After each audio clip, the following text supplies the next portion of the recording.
राजस्थान के अन्य राजवंश जिसमें सबसे प्रमुख आता है जाट राजवंश। जाट राजवंश ने भरतपुर और धौलपुर पर शासन किया था।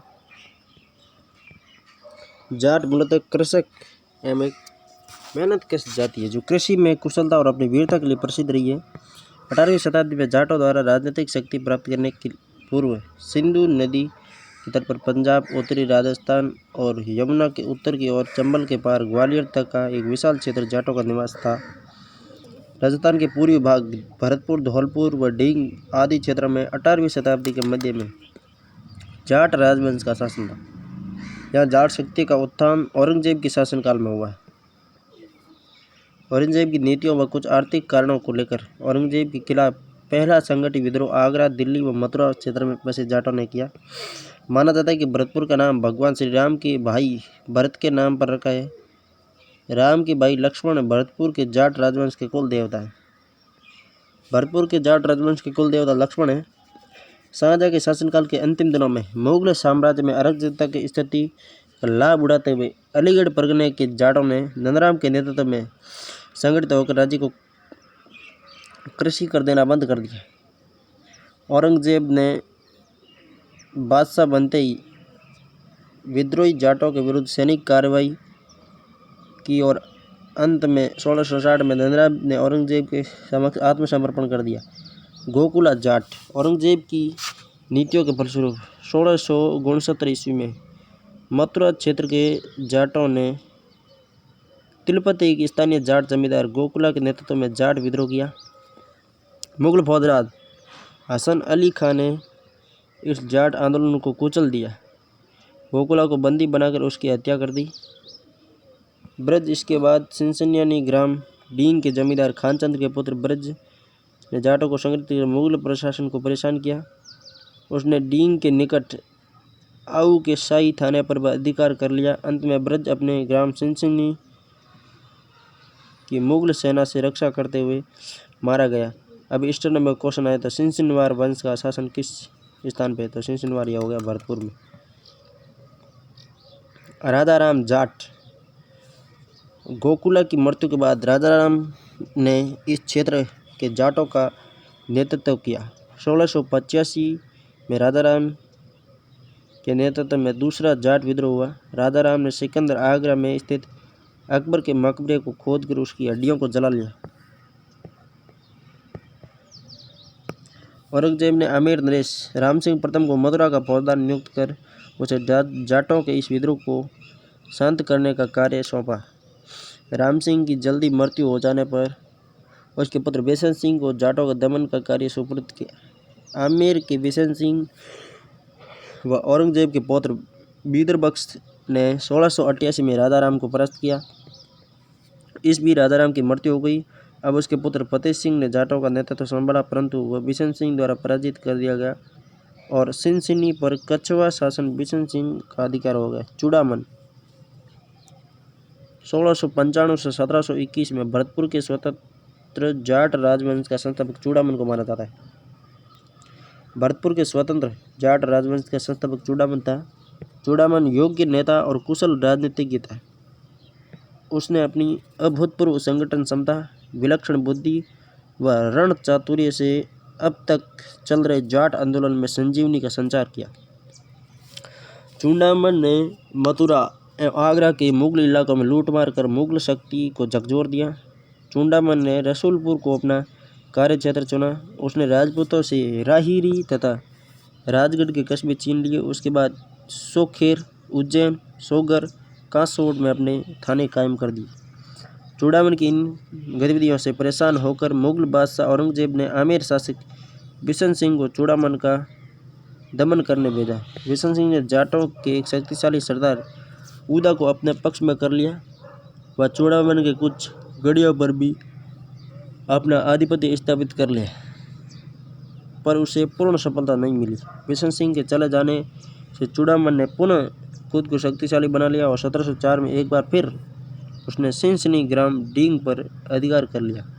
यद्यपि सिनसिनी पर उसका अधिकार अधिक दिनों तक नहीं रहा। 1707 में औरंगजेब की मृत्यु के पश्चात हुए उत्तराधिकारी संघर्ष में जजेव के युद्ध में आजम की पराजित सेना को चूड़ामन ने लूट लिया।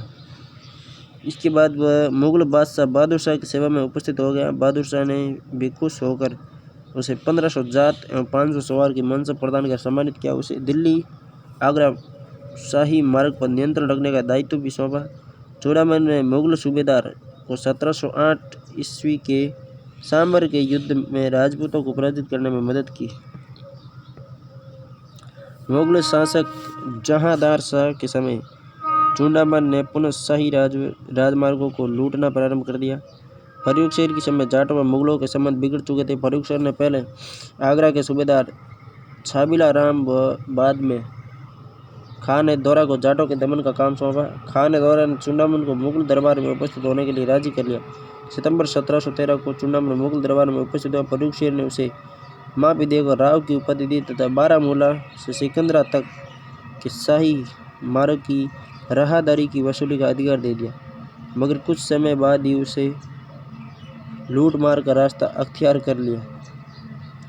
चूड़ामन ने थुन के किले का सुदृढ़ीकरण किया और अपने राज्य का विस्तार करते हुए अलवर, हिंडौर और ब्यारा क्षेत्रों में अनेक स्थानों पर अपने थाने व गढ़ियाँ स्थापित कर ली। मुगल बादशाह मोहम्मद शाह ने सवाई जयसिंह को भरतपुर क्षेत्र में चूड़ामन जाट का दमन करने भेजा। 1721 में जयसिंह ने चूड़ामन को परास्त कर थुन का किला छीन लिया। 1721 में चूड़ामन ने विष पीकर आत्महत्या कर ली। कानूनगो के शब्दों में वह असफल देशभक्त और सफल विद्रोही था। यद्यपि असफल तो देशभक्त था और सफल विद्रोही था। विद्रोह करना कहता है तो फिर तैयार था कौन? चूड़ामन। यद्यपि वह राजनीतिक सम्मान व पदवियों से विभूषित नहीं हो पाया। मराठों की चालाकी व राजनीतिक दूरदर्शिता का उसके चरित्र में अनुपम सम्मिश्रण देखा जा सकता है। मराठों की चालाकी व राजनीतिक दूरदर्शिता का उसके चरित्र में अनुपम सम्मिश्रण देखा जा सकता है। मतलब जो मराठों ने किया था ना, उससे पहले भी चूड़ामन ने ये सब कर दिया था। चूड़ामन की मृत्यु के बाद उसके पुत्र मोहकम सिंह व भतीजे बदन सिंह के बीच उत्तराधिकारी का संघर्ष छिड़ गया। बदन सिंह नाराज होकर सवाई जयसिंह जयपुर के पास चला गया। बदन सिंह 1723 से 1756 ईस्वी जाट नेता चूड़ामन का भतीजा था। कौन? बदन सिंह। अगस्त 1723 ईस्वी में सवाई जयसिंह ने 50,000 सैनिकों के साथ आक्रमण किया। जाटों को पराजित करता हुआ थुन के किले पर अधिकार कर लिया तो बदन सिंह ने सवाई जयसिंह की अधीनता स्वीकार कर ली। जयसिंह ने बदन सिंह के सिर पर टीका लगाकर उसे राजा व ब्रजराज की उपाधियां और जागीरें प्रदान की। बदन सिंह जून 1725 के समझौते के अनुसार जयसिंह को 83,000 रुपये पेशकश देना स्वीकार कर लिया। बदन सिंह ने डींग को अपना निवास स्थान बनाया। वहाँ एक सुदृढ़ गढ़ का निर्माण करवाया। सुंदर जलमहल व बाग बगीचों के निर्माण भी करवाया। बदन सिंह ने डींग को अपना निवास स्थल बनाया। जलमहल तो बदन सिंह ने बनवाए थे। बाग बगीचों का निर्माण करवाया। उसने अपने प्रतिद्वंदी मोहकम सिंह के जाट राज्य पर अधिकार करने के सभी प्रयास असफल कर दिए। वह अब जाटों का एकमात्र नेता बन गया। थुन, सिनसिनी, सोगर और अन्य किलों को पहले शाही सेना ने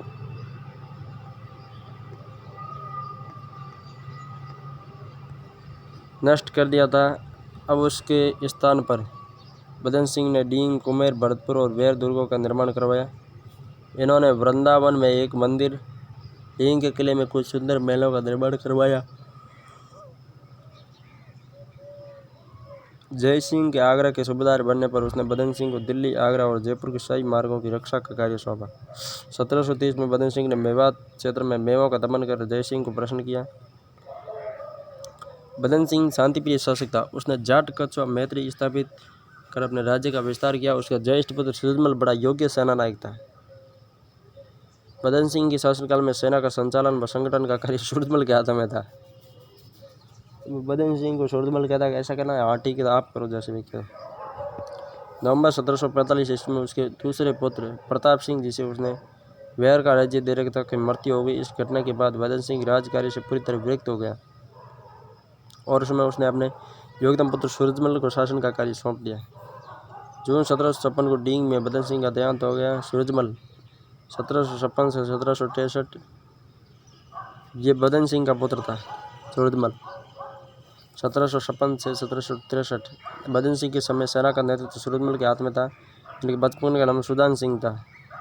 सूरजमल अपने पिता बदन सिंह के कट्टर शत्रु खेमकर्ण जाट को परास्त कर भरतपुर में 1733 में खेमकर्ण जाट की कच्ची गढ़ी के स्थान पर नवीन गढ़ी का निर्माण कर उसे अपनी राजधानी बनाया। भरतपुर का यह किला लोहागढ़ के नाम से प्रसिद्ध है। सूरजमल ने जयपुर के साथ मैत्री और सहयोग की नीति का अनुसरण किया। स्वयं जयसिंह द्वारा किए गए अश्वमेध यज्ञ 1742 ईस्वी में वह सम्मिलित हुआ। 1753 ईस्वी में जयपुर नरेश माधव सिंह भरतपुर किले को देखने आया, तब सूरजमल वह निवास कर रहा था। जयसिंह की मृत्यु के पश्चात हुए उत्तराधिकारी के युद्ध में 1743 से 1750 ईस्वी में उसने ईश्वरी सिंह का पक्ष लिया। इसने प्रसन्न होकर जयपुर नरेश ईश्वरी सिंह ने सूरजमल को राजा की उपाधि देने के लिए मुगल बादशाह से सिफारिश की। मुगल बादशाह ने 1750 में उसे राजा की पदवी देकर सम्मानित किया। अब सूरजमल एक स्वतंत्र जाट शासक के रूप में कार्य करने लगा। सूरजमल सर्वप्रथम एक जाट स्वतंत्र शासक के रूप में कार्य करने लगा। मुगल सूरजमल की शक्ति को दबाना चाहते थे। मीर बख्शी सलावत खान ने सूरजमल पर आक्रमण किया, पर 1750 में हुए इस युद्ध में सूरजमल ने सलावत खान को पराजित कर दिया। बख्शी को सूरजमल के साथ संधि करने को बाध्य होना पड़ा। सूरजमल की शक्ति से प्रभावित होकर वजीर शपथगंज ने उसे अपना सहयोगी बना लिया। अक्टूबर 1752 को वजीर शपथगंज ने बादशाह से सूरजमल को स्वतंत्र शासक बनवाया और महेंद्र की पदवी से विभूषित किया। सूरजमल को महेंद्र की पदवी बादशाह ने दी थी। इसके साथ ही मुगल सम्राट ने सूरजमल को राजेंद्र की उपाधि एवं कुंवर बहादुर का पद देकर सम्मानित किया। वजीर के प्रयत्नों से कुछ समय बाद सूरजमल को मथुरा का फौजदार नियुक्त किया। इस प्रकार विधिपूर्वक शासन करने वाला सूरजमल प्रथम जाट शासक था। मार्च 1754 ईस्वी में मराठा सेनानायक खांडेराव होलकर मल्हारराव होलकर का पुत्र ने सूरजमल पर आक्रमण कर दिया। कुमेर के किले के घेरे में खांडेराव मारा गया। 1754 में मराठों और जाटों के बीच समझौता हो गया। सूरजमल ने कुछ राशि प्रतिवर्ष मराठों को देना स्वीकार किया। 1756 में पिता बदन सिंह की मृत्यु के बाद सूरजमल भरतपुर का विधिवत रूप से शासक बना। अहमद शाह अब्दाली की दिल्ली पर अधिकार होने के बाद फरवरी 1757 में अब्दाली ने जाटों पर आक्रमण किया, पर जाटों ने उसे कड़ी टक्कर दी। इस समय महाराजा सूरजमल की शक्ति इतनी बढ़ गई थी कि मुगल शासक, मराठा व अन्य राजनीतिक शक्तियाँ उनकी मदद मांगने को आतुर रहती थी। बस शक्तिशाली होगा तो फिर आएगा ही हर कोई उसके पास में। मराठा सेनापति सदाशिवराव भाऊ अब्दाली को हराने व दिल्ली पर अधिकार करने के उद्देश्य से सेना सहित आगे बढ़ा। महाराजा सूरजमल भी अपनी सेना सहित भाऊ की सेना में सम्मिलित हो गया। आगरा व मथुरा के मार्ग होते हुए दिल्ली पहुँचे। अगस्त 1760 ईस्वी को मराठा का दिल्ली पर अधिकार हो गया। भाऊ के दम्भी व हठी स्वभाव के कारण सूरजमल और भाऊ के बीच मतभेद हो गया। भाऊ थोड़ा अपने आप को किले की तोड़ समझता था, तो ले बेटा, अब्दाली से हार गया। फिर सूरजमल मराठाओं को छोड़कर भरतपुर आ गया। जनवरी 1761 ईस्वी में पानीपत के तृतीय युद्ध में मराठाओं को अहमद शाह अब्दाली के हाथों पराजित होना पड़ा।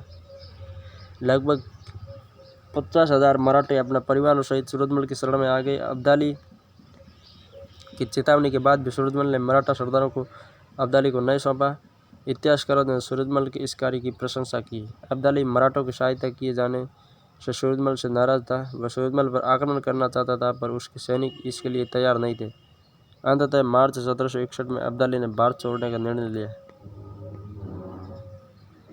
अब्दाली के लौटने के बाद सूरजमल ने 1 महीने के घेरे के बाद जून 1761 को आगरा के किले पर अधिकार कर लिया। आगरा के किले पर अधिकार करने वाला जाट शासक सूरजमल था। दिसंबर 1763 को अपने प्रतिद्वंदी नजीब खान रुएला नजीब-उद-दौला के विरुद्ध युद्ध करते हुए 55 वर्ष की आयु में महाराजा सूरजमल को वीरगति को प्राप्त हुआ। दिसंबर 1763 में अपने प्रतिद्वंदी नजीब खान रुएला नजीब-उद-दौला के विरुद्ध 55 वर्ष की आयु में सूरजमल वीरगति को प्राप्त हुआ। तो उसके सेनापतियों ने कहा कि भाई, सरदारों ने नजीबुद्दौला रोहिल्ला को कहा कि सूरजमल है जो युद्ध में मर गया है। तो उसके रोहिल्ला बोलता है कि जाट मरे तब जानिए जब तेर भी हो जाए। इतना खौफ था उनके अंदर मतलब सूरजमल के प्रति। महाराज सूरजमल का मूल्यांकन। सूरजमल बुद्धिमान, कूटनीतिज्ञ, शूरवीर, शिष्ट और सभ्य था। लोग उसके सद्व्यवहार की प्रशंसा करते थे परंतु उससे डरते भी थे। उसने जाट जमींदारों को जिन्होंने मात्र लूट मार के उन्हें संगठित कर एक सुव्यवस्थित और सुसंगठित राज्य की स्थापना की। समकालीन सभी शासक उसकी शक्ति का लोहा मानते थे, मतलब उसके किले की तोप मानते थे। उसकी सेना में विदेशी सैनिक नहीं थे। जाटों के बल पर ही उसने अपने साम्राज्य का विस्तार किया। महाराजा सूरजमल के बारे में लिखते हुए कालिकानंद कानून को ने लिखा है कि उसमें अपनी जाति के सभी गुण, शक्ति, साहस, चतुराई, निष्ठा और कभी पराजय स्वीकार न करने वाली अदम्य भावना विद्यमान थी। अपनी बुद्धिमत्ता व राजनीतिक कुशलता के कारण सूरजमल को जाट जाति का प्लेटो या अफलातून कहा जाता है। इन्होंने भरतपुर शहर की स्थापना की थी। डींग के जलमहलों में अधिकांश निर्माण महाराजा सूरजमल ने करवाया। इसमें बने गोपाल भवन, किशन भवन, सूरज भवन, केशव भवन, सावन भादो भवन का निर्माण महाराजा सूरजमल ने करवाया। सूरज भवन तो सूरजमल ने बनवाया था। केशव, सावन भादो, गोपाल, किशन आदि बनवाए। इसके शासन में पुरोहित मंगल सिंह द्वारा सुजान सम्मत विलास नामक ग्रंथ लिखा गया। सूरजमल के शासनकाल में पुरोहित मंगल सिंह द्वारा सुजान सम्मत विलास ग्रंथ लिखा गया। सूरजमल के बारे में विस्तृत जानकारी मिलती है। इसके दरबारी कविवर सुजान व अकराज गर्ग थे। मंगल सिंह ने तो सुजान सम्मत विलास लिखा और इसके दरबारी कविवर सुजान अकराज गर्ग थे। जवाहर सिंह 1763 से 1768 ईस्वी। सूरजमल की मृत्यु के बाद उसका उत्तराधिकारी जवाहर सिंह हुआ। यद्यपि कुछ जाट सरदार नार सिंह को उत्तराधिकारी बनाने के पक्षधर थे। नार सिंह धौलपुर चला गया। जवाहर सिंह का नया जाट शासक बन तो गया कि तो जवाहर सिंह के हालात पक्ष में न थे। जाट राज्य की शक्ति कमज़ोर होने लग गई। उसे मराठों, रोयलों और राजपूतों से लगातार संघर्ष करना पड़ा। जाटों की शक्ति मतलब सूरजमल के समय चरम शक्ति पर थी। पूरा उत्कर्ष जितना होना था वह हो गया था। राजमाता किशोरी देवी ने जवाहर सिंह की धन देकर मदद की और जवाहर सिंह अपने पिता के हत्यारे से बदला लेने की तैयारी करने लगा। जब नजीब को इस सैनिक तैयारी का पता चला तो उसने जवाहर सिंह को युद्ध न करने का संदेश भेजा। 1764 में जवाहर सिंह ने मल्हार राव होलकर की सहायता से रोहिल्ला सरदार नजीबुद्दौला के विरुद्ध दिल्ली की ओर प्रस्थान किया। दिल्ली की घेराबंदी कर दी। लेकिन जब होलकर सिख सैनिक उसके स्वयं के सेनापति नजीबुद्दौला से मित्रता का दबाव डालने लगे तो जवाहर सिंह इस अभियान को समाप्त करने के लिए बाध्य हुआ। उसने नजीब से संधि करने का मन बना लिया। फरवरी 1765 में इस संधि वार्ता आरंभ हुई। जल्दी ही संधि हुई। जवाहर सिंह खिन्न मन से दिल्ली अभियान को समाप्त कर अपने राज्य में चला आया। जवाहर बुर्ज। महाराजा जवाहर सिंह ने दिल्ली विजय की याद में लोहागढ़ दुर्ग 1765 में जवाहर बुर्ज का निर्माण करवाया। उस समय से भरतपुर राजवंश के शासकों का राज तिलक इसी बुर्ज पर किया जाता है, जवाहर बुर्ज। अष्टधातु का किवाड़। इस किवाड़ को महाराजा जवाहर सिंह 1765 में मुगल शाही खजाने से को लूटने के साथ ऐतिहासिक लाल किले से उतार कर लाए थे। यह दरवाज़ा अलाउद्दीन खिलजी चित्तौड़गढ़ से उतार कर दिल्ली के झिरी के किले पर लगवाया। बाद में शाहजहां ने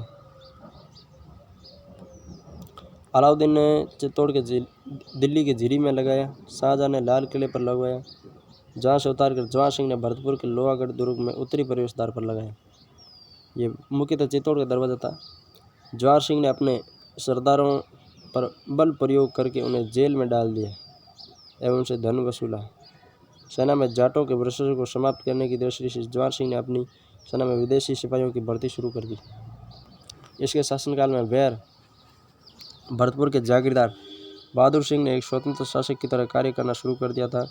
तो जवाहर सिंह ने वैर के किले पर आक्रमण कर अगस्त 1765 में बहादुर सिंह को पराजित कर कैद कर लिया। वैर के दुर्ग पर जवाहर सिंह का अधिकार हो गया। इसके बाद मराठों और जवाहर सिंह के मध्य संघर्ष प्रारंभ हुआ।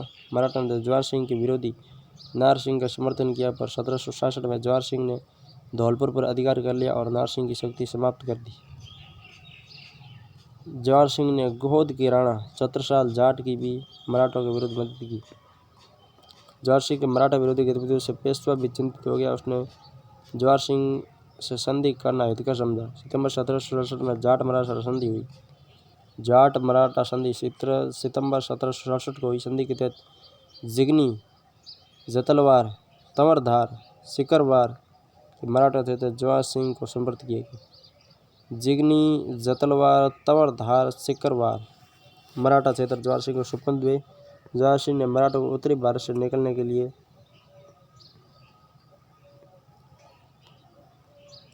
अंग्रेजों की भी मदद लेनी चाहिए, लेकिन उसका कोई खास परिणाम नहीं निकला।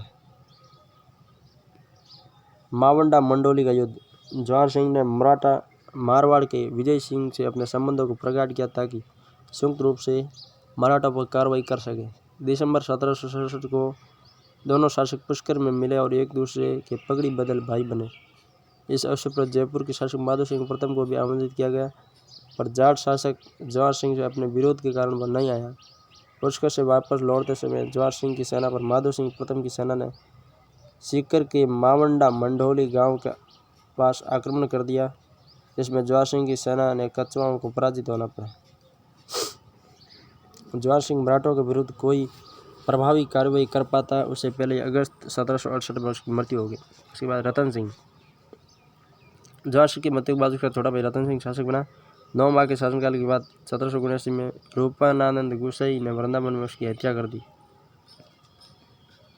केहरी सिंह या केसरी सिंह 1769 से 1775 वृंदावन ने रतन सिंह की मृत्यु के पश्चात उसके पुत्र केसरी सिंह को 1.5 वर्ष की आयु में राजा बनाया। जाट सेनापति दानशाह को उसका संरक्षक नियुक्त किया।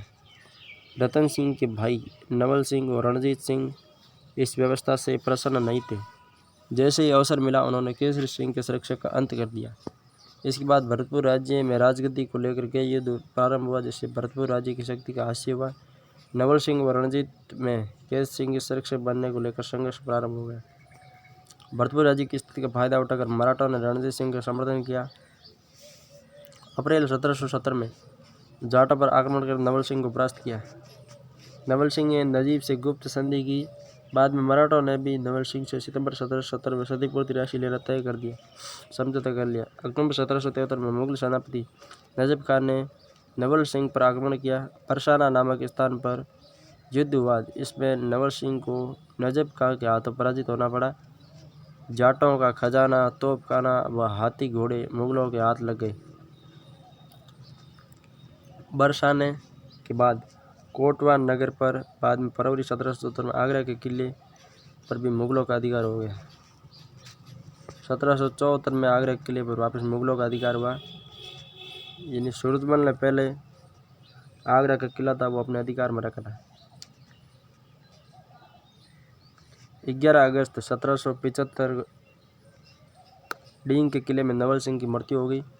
नवल सिंह की मृत्यु के बाद रणजीत सिंह व नाबालिग शासक केसरी सिंह के मध्य राजगद्दी को लेकर कसमकस चली। अंत में जाट राज्य के समक्ष उपस्थित संकट को ध्यान में रखते हुए रणजीत सिंह को जाट राजा स्वीकार कर लिया गया। रणजीत सिंह को गद्दी पर आसीन होते ही मुगलों से संघर्ष करना पड़ा। 1776 में मुगल सेना ने नजब खान ने रणजीत सिंह से डींग का किला छीन लिया। इस पर रणजीत सिंह ने अपना नया ठिकाना कुमेर में बनाया। नवंबर 1765 में नजब खान ने कुमेर पर आक्रमण का अधिकार कर लिया। रणजीत सिंह को अपनी माता किशोरी देवी के साथ भरतपुर किले में शरण लेनी पड़ी। अंत में रणजीत सिंह ने नजब खान के साथ संधि कर ली। रणजीत सिंह की रियासत में बहुत थोड़ा सा क्षेत्र ही बचा। अंग्रेजों से संधि। सितंबर 1803 को रणजीत सिंह ने अंग्रेज सेनापति लॉर्ड लेक से एक दूसरे की सहायता करने का वचन देते हुए संधि कर ली, मगर अक्टूबर 1804 में रणजीत सिंह ने अंग्रेजों के विरुद्ध होलकर को शरण देकर इस संधि को तोड़ दिया। लेक ने भरतपुर किले पर घेरा डाल लिया और जनवरी 1805 से लेकर अप्रैल 1805 तक अंग्रेजों ने कई बार आक्रमण किए। जीत पाने में असफल रहने पर अंग्रेजों ने विवश होकर रणजीत सिंह से 10 अप्रैल 1805 को वापस संधि कर ली। अंग्रेजों से विजय के उपलक्ष्य में रणजीत सिंह ने लोहागढ़ दुर्ग में फतेह बुरुज का निर्माण करवाया। जवाहर सिंह ने ज्वार बुर्ज का निर्माण करवाया और रणजीत सिंह ने फतेह बुर्ज का। भरतपुर क्षेत्र में प्रचलित लोकगीत है गोरा हट जा रे राज भरतपुर को इस घटना से संबंधित है। इस आक्रमण के समय दुर्जन सिंह और माधव सिंह की वीरता के बारे में एक कहावत प्रचलित है, 8 फिरंगी 9 गोरे लड़े जाट के 2 छोरे। 8 फिरंगी 9 गोरे लड़े जाट के 2 छोरे। दुर्जन सिंह माधव सिंह। महाराजा रणजीत सिंह 1805 से 1823 ईस्वी। महाराजा रणजीत सिंह की मृत्यु के बाद उनका बड़ा पुत्र रणजीत सिंह दिसंबर 1805 को भरतपुर का शासक बना। महाराजा रणजीत सिंह ने 1806 ईस्वी में मोतीराम को भरतपुर का कोतवाल नियुक्त किया। अपने पिता रणजीत सिंह की छतरी व एक महल का निर्माण करवाया। इसने फतेहपुर सीकरी में 1814 ईस्वी में गवर्नर जनरल लॉर्ड हेस्टिंग से मुलाकात की। इसने नेपाल युद्ध पिंडारियों के दमन व मराठों के विरुद्ध की गई सैनिक कार्रवाइयों में अंग्रेजों का साथ दिया। 1818 में इन्होंने अंग्रेजों के साथ संधि की थी। 7 अक्टूबर 1823 को महाराजा रणजीत सिंह की निसंतान मृत्यु हो गई। बलदेव सिंह 1823-25। महाराजा रणजीत सिंह निसंतान मृत्यु होने के कारण उसके भाई बलदेव सिंह भरतपुर का शासक बना और अंदरूनी झगड़ों से परेशान होकर महाराजा के सर डेविड ओक्टरलोनी को बुलाकर अपने 6 वर्षीय पुत्र बलवंत सिंह की हिफाजत हेतु निवेदन किया और बलवंत सिंह को अपना उत्तराधिकारी नियुक्त कर दिया। बलवंत सिंह 1825 से 53। बलदेव सिंह की मृत्यु व उसके बाद छोटे भाई लक्ष्मण सिंह के पुत्र दुर्जन सिंह और माधव सिंह ने बलदेव सिंह के पुत्र बलवंत सिंह को सिंहासन पर नहीं बैठने दिया और अंग्रेज सेनापति लॉर्ड कैम्पबेल की मदद से बलवंत सिंह भरतपुर का नया शासक बना। दुर्जन सिंह और माधव सिंह वही है जो 8 फिरंगी 9 गोरे लड़े जाट के 2 छोरे। जनवरी 1826 में सेनापति कैम्पबेल ने भरतपुर के लोहागढ़ किले पर पहली बार अधिकार कर लिया। जनवरी 1826 में कैम्पबेल और चार्ल्स मेटकॉफ ने कुंवर बलवंत सिंह को भरतपुर के सिंहासन पर बैठाया। बलवंत सिंह ने अवैक्ष होने के कारण राजमाता अमृत कुंवरी के नेतृत्व में रेजेंसी कौंसिल का गठन किया गया तथा शासन कार्य पॉलिटिकल एजेंट को सौंपा गया, जिसमें कंपनी सरकार का भरतपुर राज्य के आंतरिक मामलों में हस्तक्षेप बढ़ रहा था। 1853 में महाराजा बलवंत सिंह की मृत्यु होगी। गंगा मंदिर। इस मंदिर का निर्माण महाराजा बलवंत सिंह ने 1846 में प्रारंभ करवाया। गंगा मंदिर भरतपुर में फरवरी 1937 को महाराजा ब्रजेंद्र सिंह ने इसे गंगा की मूर्ति स्थापित करवाई। बलवंत सिंह ने मंदिर बनवाया, ब्रजेंद्र सिंह ने मूर्ति स्थापित की। इस मंदिर का निर्माण 90 वर्षों तक चलता रहा। जामा मस्जिद। भरतपुर की जामा मस्जिद का निर्माण महाराजा बलवंत सिंह ने दिल्ली की जामा मस्जिद की तर्ज पर करवाया। महाराजा जसवंत सिंह 1853 से 1893। बलवंत सिंह की मृत्यु के बाद उसके 3 वर्षीय पुत्र जसवंत सिंह भरतपुर के शासक बने। महाराजा के अल्पवयस्क होने के कारण शासन का कार्य पॉलिटिकल एजेंट मॉरिसन के हाथों में था। 1857 की क्रांति के समय भरतपुर का जनमानस क्रांतिकारियों के साथ था, अतः मॉरिसन को भरतपुर छोड़कर जाना पड़ा। 1879 ईस्वी में महाराजा जसवंत सिंह ने ब्रिटिश सरकार के साथ नमक संधि की। उसके तहत भरतपुर राज्य में नमक उत्पादन पर रोक लगा दी गई। ये आपके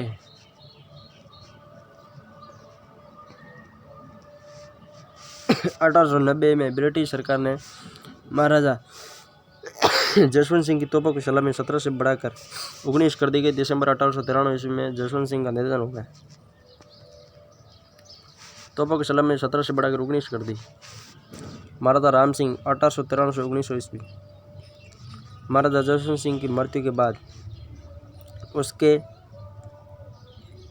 बड़े पुत्र राम सिंह दिसंबर 1817 में भरतपुर के शासक बने। उनके शासन में पूर्वी राजपूताना के राज्य के पॉलिटिकल एजेंट का कार्यालय धौलपुर से स्थानांतरित कर भरतपुर कर दिया गया।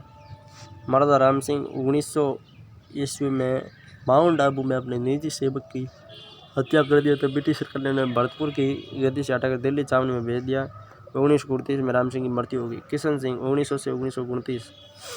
1900 ईस्वी में महाराजा राम सिंह को भरतपुर की गद्दी से हटाकर ब्रिटिश सरकार द्वारा उसके 1 वर्षीय पुत्र किशन सिंह को अगस्त 1900 में भरतपुर की गद्दी पर बैठाया।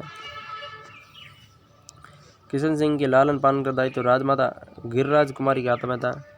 किशन सिंह को शासनाधिकार सुपुर्द करने से पूर्व अंग्रेजों ने भरतपुर की सेना का प्रयोग सोमालीलैंड, तिब्बत व प्रथम विश्व युद्ध में किया। किशन सिंह के वैक्स होने पर नवंबर 1918 को भारत के तत्कालीन वायसराय लॉर्ड चैम्सफोर्ड ने भरतपुर आकर महाराजा को राज्य के संपूर्ण अधिकार सौंपे। इन्होंने राज्य के आधुनिकीकरण के प्रयास किए। भरतपुर राज्य में उर्दू के स्थान पर हिंदी को राजभाषा बनाया गया एवं लिपि देवनागरी ली गई। 1928 में ब्रिटिश सरकार ने किशन सिंह को भरतपुर राज्य छोड़ देने पर विवश किया। पीजी मैकेंजी को राज्य का प्रशासक नियुक्त किया। मार्च 1929 में दिल्ली में महाराजा किशन सिंह का निधन हो गया। ब्रजेंद्र सिंह। महाराजा किशन सिंह की मृत्यु के बाद ब्रजेंद्र सिंह 14 अप्रैल 1929 को भरतपुर की गद्दी पर बैठे। ब्रजेंद्र सिंह की उन वीरता व बहादुरी के लिए सवाई व बहादुर जंगी उपाधि से सुशोभित किया। 31 जुलाई 1947 को भारत में अधिनियम पत्र पर हस्ताक्षर किए और भारत की स्वतंत्रता प्राप्ति के बाद 18 मार्च 1948 को भरतपुर रियासत मत्स्य संघ में विलय हो गए।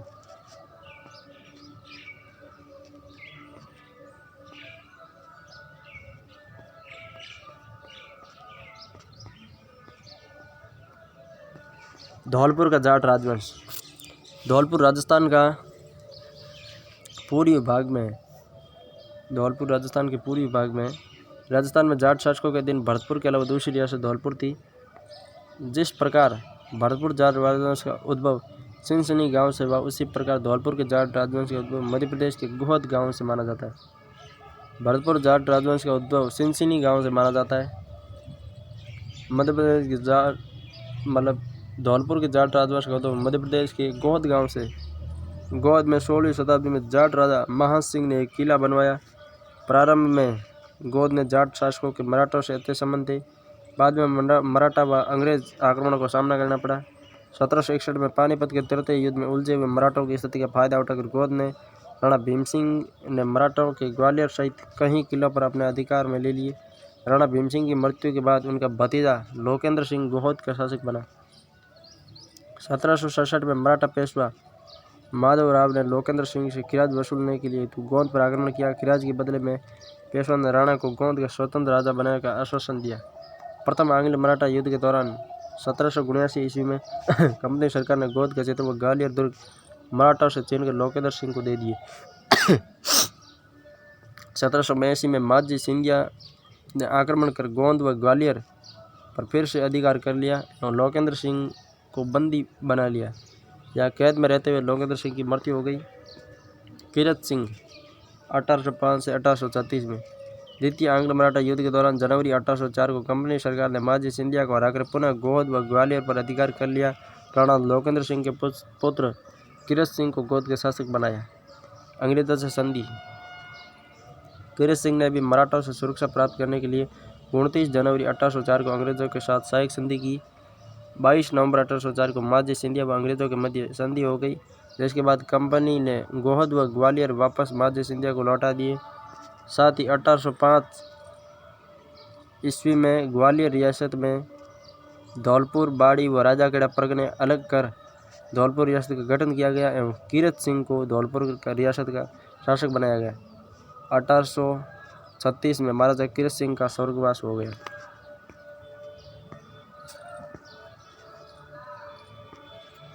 भगवत सिंह 1836 से 1873। कीरत सिंह के बाद उसका पुत्र भगवत सिंह धौलपुर का शासक बना। राणा भगवंत सिंह ने इजलास काज की स्थापना की। भरतपुर में इजलास काज की स्थापना किसने की? धौलपुर में इजलास काज की स्थापना भगवंत सिंह ने की, जिसमें महाराजा व दीवान बैठकर अपीलें व संगीत सुनते थे। 1857 की क्रांति ने धौलपुर किले व महाराजा महल पर अधिकार कर लिया। 1873 में राणा भगवंत सिंह का स्वर्गवास हो गया। 31 मई को क्रांति है जो भरतपुर में हुई थी। राणा निहाल सिंह 1873-1901। राणा भगवत सिंह के बाद उसका पुत्र निहाल सिंह फरवरी 1873 ईस्वी में धौलपुर के शासक बना। निहाल सिंह नाबालिग होने के कारण धौलपुर राज्य का शासन प्रबंधन सर दिनकर राव को सौंपा गया। मेजर डहनी को पॉलिटिकल एजेंट नियुक्त किया गया। राणा म्याल सिंह प्यारे राजा साहब के नाम से प्रसिद्ध है। राणा म्याल सिंह प्यारे राजा साहब के नाम से प्रसिद्ध है। 1875 में राणा म्याल सिंह ने मिस्टर स्मिथ को धौलपुर राज्य में भूमि बंदोबस्त करने के लिए बुलाया। मुंशी कन्हैया लाल और दुर्गा प्रसाद के सहयोग से 1877 ईस्वी में बंदोबस्त हो गया और जमाबंदी की घटनाएं बेहाल हो गई। 1901 में निहाल सिंह का निधन हुआ। राम सिंह 1901 से 11 में निहाल सिंह की मृत्यु के बाद उसके पुत्र राम सिंह धौलपुर के शासक बने। राम सिंह की निसंतान मृत्यु हो गई।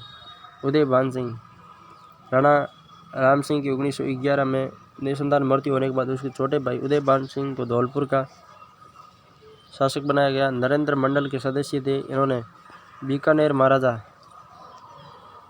गंगा सिंह के साथ प्रथम गोलमेज सम्मेलन में भाग लिया। अलवर के महाराजा जय सिंह भी इन सम्मेलन में हिस्सा बने। 18 मार्च 1948 को धौलपुर का मत्स्य संघ में विलय कर लिया गया और उदयभान सिंह को मत्स्य संघ का राज प्रमुख बना दिया गया।